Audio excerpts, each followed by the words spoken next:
আসসালামু আলাইকুম ওয়া রাহমাতুল্লাহি ওয়া বারাকাতুহু। ওয়ালাইকুম আসসালাম। আলহামদুলিল্লাহি রাব্বিল আলামিন।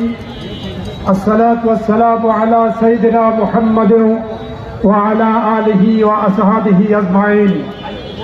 আউযু বিল্লাহি মিনাশ শাইতানির রাজীম।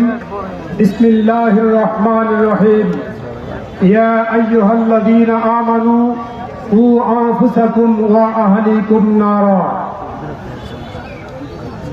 আজকের এই ৩৬ জুলাই বিগত ২৪ সালের ফ্যাসিস্টকে বিদায় করার বর্ষপূর্তি র্যালি এবং সমাবেশের সম্মানিত সভাপতি, সম্মানিত প্রধান অতিথি, মান্দায় জাতীয় সংসদ নির্বাচনে জামাত মনোনীত প্রার্থী জননেতা খন্দকার আব্দুর রাকিব, উপজেলা জেলা পর্যায়ের নেতৃবৃন্দ, উপস্থিত সংগ্রামী মান্দাবাসী, শুকরিয়া আদায় করছি মহান আল্লাহ জাল্লা শানুর দরবারে যে আল্লাহ রাব্বুল আলামিন আমাদেরকে ২৪ সালের ৩৬শে জুলাই বাংলাদেশ থেকে ফ্যাসিস্টকে বিদায় করে দিয়ে এই দেশে ইসলামের পতাকাকে উড্ডীন করার জন্য এদেশে ইসলামী আন্দোলনকে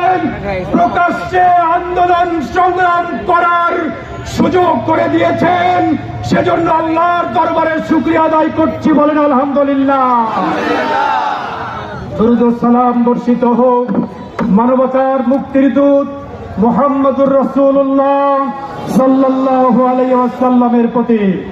সম্মানিত ভাইরাম, আজকের এই ২৫ সালের ৫ই আগস্ট মান্দার চৌরাস্তায় দাঁড়িয়ে বিগত ২৪ সালের ৩৬শে জুলাইয়ের যে সমস্ত ভাইরা শাহাদাত বরণ করেছেন তাদের শহীদি আত্মার মাগফিরাত কামনা করছি।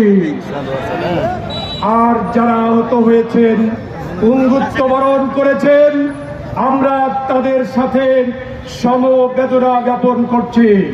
সম্মানিত ভাইরা, আপনারা জানেন এই দেশে যখন ওই ৩৬শে জুলাইকে অনুষ্ঠিত করতে গিয়ে শিশু, পুরুষ, আবাল, বৃদ্ধ, বনিতা যারা নিজেদের তাজা রক্ত জমিনে ঢেলে দিয়ে শহীদ হয়েছেন, বাংলাদেশ জামাত ইসলামী এই শহীদদের প্রত্যেক পরিবারে পৌঁছে গিয়ে প্রত্যেক পরিবারকে ২ লক্ষ করে টাকা প্রদান করেছে।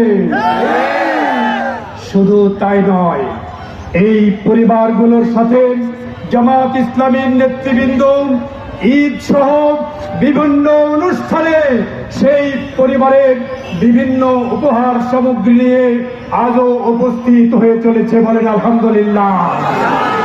আর যারা পঙ্গুত্ব বরণ করেছেন তাদের সুচিকিৎসা ইত্যাদির জন্য জামাত ইসলামী ঐকান্তিকভাবে প্রচেষ্টা অব্যাহত রেখেছে। সম্মানিত ভাইরাম, আজকের এই ৫ই আগস্ট বিগত ৩৬ জুলাই হাসিনার পলায়ন দিবস, কথা বলেন ঠিক কিনা? এই দেশ থেকে হাসিনা পলায়ন করেছে, কিন্তু ষড়যন্ত্র আজও মুক্ত দেশ হয় নাই।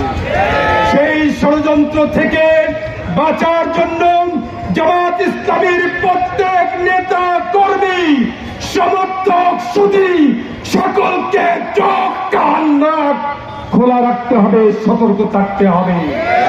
সম্মানিত ভাইরাম, এই দেশে ৩টি জিনিসের সমষ্টি প্রয়োজন।